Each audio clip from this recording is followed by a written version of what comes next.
하나님 말씀은 사도행전 23장 11절에서 16절의 말씀입니다. 사도행전 23장 11절에서 16절 우리 한 목소리로 같이 읽겠습니다. 시작. 그날 밤에 주께서 바울 곁에 서서 이르시되 담대하라. 내가 예루살렘에서 나의 일을 증언한 것 같이 로마에서도 증언하여야 하리라 하시니라. 날이 샘에 유대인들이 당을 지어 맹세하되 바울을 죽이기 전에는 먹지도 아니하고 마시지도 아니하겠다 하고 이같이 동맹한 자가 40여 명이더라. 대제사장들과 장로들에게 가서 말하되 우리가 바울을 죽이기 전에는 아무것도 먹지 않기로 굳게 맹세하였으니 이제 너희는 그의 사실을 더 자세히 물어보려는 척하면서 공회와 함께 천부장에게 청하여 바울을 너희에게로 데리고 내려오게 하라. 우리는 그가 가까이 오기 전에 죽이기로 준비하였노라 하더니 바울의 생질이 그들이 매복하여 있다 함을 듣고 와서 영내에 들어가 바울에게 알린지라. 아멘. 오늘 말씀의 제목은 말씀은 두려움을 이기는 힘이라는 제목으로 말씀을 나눕니다. 사내들인에서 바울을 합법적으로 처벌하려던 유대인들의 계획은 바울의 지혜로운 변론과 또 유대인들의 자중질환으로 인해서 실패로 돌아가고 말았죠. 그 재판이 있었던 다음 날 밤중에 주님께서 바울에게 나타나십니다. 주님이 밤중에 나타나서 하신 말씀은 이 재판의 중요한 관점을 제공해 주는데요. 바울의 이 재판은 유형적으로는 사법 형식을 가졌는데 그의 죄로 인한 재판이 아니라 오히려 예수님을 유대인들에게 증거하는 중요한 계기가 되어집니다. 내용 관찰 문제 1번을 보시면 주님께서 바울에게 하신 말씀은 무엇입니까? 11절에 보시면 주님의 바울 곁에 서서 담대하라. 내가 예루살렘에서 나의 일을 증언한 것 같이 로마에서도 증언하여야 하리라. 이렇게 말씀을 하십니다. 그러니까 아무리 바울이 죽을 것을 각오하고 예루살렘에 왔다고 하더라도 실제로 자신을 죽음으로 몰고 가는 이런 사태들을 바라보면서 아마 적지 않게 사도 바울이라 할지라도 당황했을 것입니다. 그 당혹스러운 순간에 우리 주님께서 바울에게 나타나셔서 그를 위로하시고 그리고는 로마 선교에 대한 새로운 비전을 제시해 주신 겁니다. 세상에 남겨진 제자들을 향해서 우리 주님께서 담대하라. 내가 세상을 이겼노라. 이렇게 선포하셨지 않습니까? 그 주님께서 오늘 바울에게 담대하라 명령하고 계시는 거죠. 바울이 담대할 이유가 무엇입니까? 주님의 말씀에 따르면 그것은 바울이 예루살렘에서 복음을 전한 것 같이 로마에서도 전해야 하기 때문이라는 거예요. 이것은 적어도 그가 로마에 도착해서 복음을 전파하기까지는 어떠한 위협이 그를 해하지 못한다라는 보장된 말씀인 거죠. 그러니까 아무리 악랄한 살해의 위협이 있다 할지라도 바울을 죽음으로 몰고 가지는 못할 거라는 거예요. 반드시 살아서 바울은 반드시 살아서 로마까지 갈 것이고 거기에서 복음을 전할 수 있을 거라는 거죠. 왜냐하면 지금 이건 주님의 확실한 약속이기 때문입니다. 그러니까 지금 어떠한 위협과 난관도 이제 주님께서 바울에게 부여하실 사명, 즉 이 로마에서 복음 전하는 것을 막을 수 없다라는 사실을 지금 드러내주고 있는 겁니다. 자, 유대인들은 이 사내들인의 이 공회, 이 공식적인 절차를 거쳐서 바울을 기소해가지고 결국은 제거하려던 이 자신의 계획이 실패를 하니까 이 분노에 찬 유대인들이 불법적으로 암살단을 조직합니다. 그러면서 바울을 암살할 계획을 세워요. 이게 이제 지금 주님께서 바울에게 나타나 말씀하시던 밤이 지나고 그 다음날 아침이 되었을 때 40명 정도의 되는 유대인들이 그 이상의 사람들이 바울을 죽이려고 금식 결사대를 조직한 겁니다. 그러니까 지금 이 유대인들의 분노라는 것은 종교적이면서 매우 폭력적인 결의로 지금 나타나고 있는데 이 모습은 그들이 이미 하나님의 법을 떠났음을 보여주고 있는 거죠. 그러나 지금 이런 음모가 결코 성공할지 못할 거라는 것은 우리는 압니다. 왜요? 지난밤에 우리 주님께서 바울에게 말씀하셨잖아요. 그러니까 이걸 말씀에 비추어 볼 때 이 음모는 성공하지 못할 것으로 우리가 이해할 수 있어요. 이러한 음모 가운데서 바울이 생명이 지켜질 수 있는 것은 바울을 하나님께서 로마로 보내서 복음을 증거케 하시겠다. 이 하나님의 그 신실한 약속에 기인하고 있는 거죠. 그래도 우리의 마음에 지금 고도의 긴장은 피할 수가 없어요. 유대인 지금 40명 이상이 하나같이 지금 바울을 죽이겠다고, 죽이기 전에는 절대로 음식도 먹지 않고 마시지 않겠다. 이 맹세했다라는 이것은 사태의 심각성을 지금 말해주고 있는 겁니다. 그러니까 이 사람들의 목적이라는 것은 뭐 굶어 죽는 것이 아니기 때문에 바울을 죽이지 못하는 동안만 지금 금식하고 바울을 죽이기만 하면 언제든지 금식을 중단하겠다라는 겁니다. 자, 이러한 결단은 그냥 단순한 감정에서 나온 게 아니에요. 자기들의 어떤 신앙적인 개념에서 우러나오는 어떤 극단적인 경건의 표현입니다. 그렇기 때문에 이게 지금 심각한 겁니다. 내용관찰 문제 2번을 보시면 바울을 죽이기로 동맹한 자들이 모의한 일은 어떻게 진행됩니까? 자, 바울을 죽이기로 동맹한 자들은 이런 맹세를 하고 대제사장들과 장로들에게 찾아가서 협조를 부탁합니다. 14절에 보시면 이제 협조를 부탁해요. 사실 그들은 지금 바울에게 이 살해 대상인 이 바울에게 접근할 방법이 없어요. 왜냐하면 바울이 지금 어디에 있느냐면 안토니오 요새 안에 있기 때문입니다. 그래서 지금 그들은 사내들이 공의의 구성원이었던 대제사장들과 장로들에게 가서 바울을 죽이기로 맹세한 사실을 알립니다.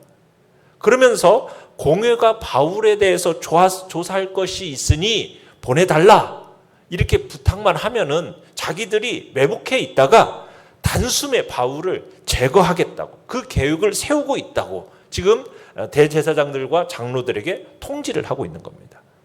여러분 이게 얼마나 그럴듯한 계획인지 몰라요. 이틀 전에 있었던 바울의 신문은 지금 사두개인들과 바리새인들의 분열과 다툼으로 인해서 제대로 진행되지 않았잖아요. 자, 이것을 천부장도 잘 알고 있어요.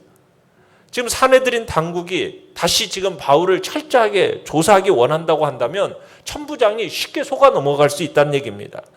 자, 안토니오 요새와 또 공회가 열리는 이 장소와는 떨어져 있어요. 그래서 이렇게 바울을 데리고 가는 그 중간에 40명 이상의 사람이 매복해 있다가 바울을 제거할 수 있는 기회가 언제든지 있다는 얘기입니다. 그러니까 이런 점에서 알 수 있듯이 이미 이 사람들은 바울을 유인할 방도 또 죽일 장소, 죽일 시간까지도 아마도 세밀하게 계획을 세워놓았던 것 같아요. 그리고 어떤 법적 절차가 또 자신들에게 돌아올 처벌 뭐 이런 것에 상관없이 지금 이 사람들은 바울만 제거하기만 하면 된다면 괜찮다라는 어떤 광신적인 그런 생각에 사로잡혀 있었다라는 것을 보게 됩니다. 자, 만약 이 음모가 발각되지 않았다면요, 바울이 어떻게 됐겠어요? 참 끔찍한 참 일이 벌어졌겠죠. 하지만 하나님은 놀랍게도 그들의 이 은밀한 음모가 바울의 어린 조카에게 탄로나게 하십니다. 16절에 생질이라고 해서 조카가 이 음모를 알게 된 거예요. 참 이게 어떤 경위를 통해서 바울의 조카가 그 음모를 알게 됐는지는 뭐 알 수가 없어요. 그런데 분명한 것은 뭐냐? 지금 이 조카가 그 음모를 아주 소상하게 파악하고 그러고는 즉시 삼촌 바울에게 알려줬다라는 겁니다. 연구와 묵상 문제 3번입니다. 주님께서 바울을 격려하시며 소명을 말씀하시는 이유는 무엇입니까? 여러분 11절에 그날 밤, 이 그날 밤이라는 것은 어떤 때냐면 바울이 유대인들에게 붙들려서 두들겨 맞았다가 로마 천부장으로부터 겨우 목숨만 건졌던 다음 날입니다. 거기다가 사내들인 변론 끝에 유대인들에 의해서 찢김을 당할 위기에서 간신히 건짐받은 그 날 밤이에요. 또 이 그날 밤은요, 40인 이상의 그 암살단들이 바울을 암살하기 위해서 음모를 꾸미고 맹세하기 전날 밤입니다. 자, 그러니까 그날 밤은 바울에게 있어서요, 정말 외롭고 힘들고 정말 너무 지쳐서 두려움이 엄습하는 위기의 밤이었다는 얘기입니다. 이때가 바로 위로가 또 격려가 가장 필요한 때였던 거죠. 비록 그의 가슴에 주님에 대한 사랑, 열정, 여러분 이건 식지 않았어요. 그렇지만 신체적으로 육체적으로 겪은 그 많은 고통으로 인해서 좌절할 수밖에 없는 때란 얘기예요. 바로 그러한 때에 주님께서 바울을 찾아오신 겁니다. 그리고 격려하신 거예요. 위로하신 거예요. 바울이 주님의 이 격려의 말씀을 듣고 얼마나 위로가 되었겠어요. 얼마나 힘을 얻었겠어요. 그죠? 이런 주님의 격려가 있었기 때문에 바울은 이후로 로마 갈 때까지 이 고난 속에서도 용기를 잃지 않고 담대할 수 있었던 것입니다. 느낀 점 4번입니다. 위기에 놓인 바울을 위로하시며 사명을 주시는 주님을 볼 때 무엇을 느낍니까?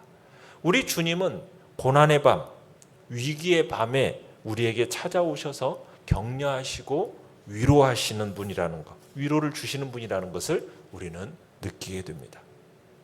주님께서 전날 밤 바울에게 찾아오셔서 두려워하지 말라. 그리고 너를 향한 그 하나님의 계획, 그를 향한 하나님의 계획을 알려주셨어요. 바울의 마음은 두려움을 이기는 그 하나님의 말씀에 채워져 있었기 때문에 담대한 반응을 할 수 있었던 겁니다. 두려움이라는 것이 우리의 마음을 송두리째 빼앗아 가요. 하지만 이 두려움을 이겨낼 수 있는 힘이 어디에서부터 우리에게 주어지는 겁니까? 바로 하나님의 말씀이 우리에게 그 힘을, 두려움을 이기는 힘을 주는 것이죠. 우리도 인생을 살다 보면 누구에게나 바울이 경험한 것 같은 그 고난과 위기가 닥칠 수 있습니다. 항상 인생이 해가 쨍쨍 빛나는 그렇듯이 빛날 수가 없고요. 또 굳은 날도 있는 것이거든요.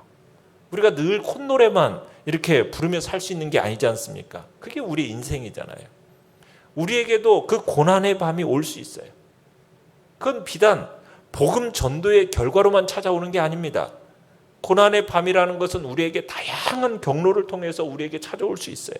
그리고 그 고난의 밤에 찾아오면 우리는 낙심하고 좌절할 수밖에 없는 존재란 얘기입니다. 하지만 우리 주님은 그런 고난의 밤에 우리를 찾아오신다라는 것을 알아야 합니다. 우리 주님은 먼 곳에 계시다가 찾아오시는 것이 아닙니다. 우리 주님은 늘 가까이 계시죠. 우리 주님은 히브리서 13장 5절에서처럼 내가 과연 너희를 버리지 아니하고 내가 과연 너희를 떠나지 아니하리라 약속하고 계세요. 마태복음 20장 20절은 세상 끝날까지 너희와 항상 함께하리라고 약속하셨던 것이 우리 주님의 말씀입니다. 다만 주님은 그 고난의 밤을 맞이하게 될 때 적극적으로 개입하셔서 우리를 격려하시고 위로하시는 분이신 거죠. 오늘 우리가 고난의 밤을 맞았거나 그럴 때 우리가 낙심하지 말라는 얘기입니다. 주님이 우리를 찾아오실 것입니다. 기도의 자리로 나아가십시오. 주님의 위로의 말씀이 들려질 겁니다.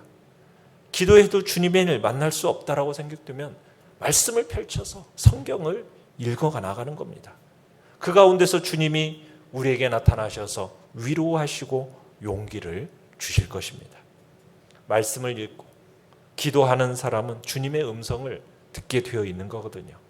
고난의 밤일수록 그러한 주님의 격려의 음성은 더 또렷하게 들려지게 되어 있는 겁니다. 이러한 주님의 방문을 통해서 위로와 격려를 체험해 나가시길 바랍니다. 결단과 적용 5번입니다. 두려운 상황에 처할 때 나는 주로 어떻게 반응합니까? 두려움을 극복하기 위해 필요한 훈련은 무엇이며 오늘 어떤 것을 실천하겠습니까? 우리가 주님의 그 격려와 위로는 다름 아닌 주님과의 교제에서 나타나는 거죠. 바로 말씀과 기도를 통해서 그 주의 음성을 듣고 위로와 격려를 받을 때 우리가 그 두려움을 넉넉히 이겨내고 극복하고 주님이 주시는 정말 평강이 우리를 지배하게 될 것입니다. 오늘의 기도 같이 읽겠습니다. 시작.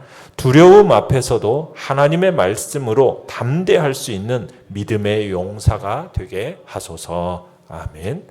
말씀을 생각하면서 기도하시고요. 연약한 우리의 지체들을 위해서 기도해 주시기 바랍니다. 오늘 수요 예배 가운데도 하나님의 풍성한 은혜를 놓고 기도해 주시고, 코로나의 확산세가 점점 심해져가는 이 시대 속에서 하나님 주의 백성들을 이 코로나로부터 지켜보고 하여 달라고 주의 긍휼과 자비를 구하면서 우리 합심해서 같이 기도하겠습니다.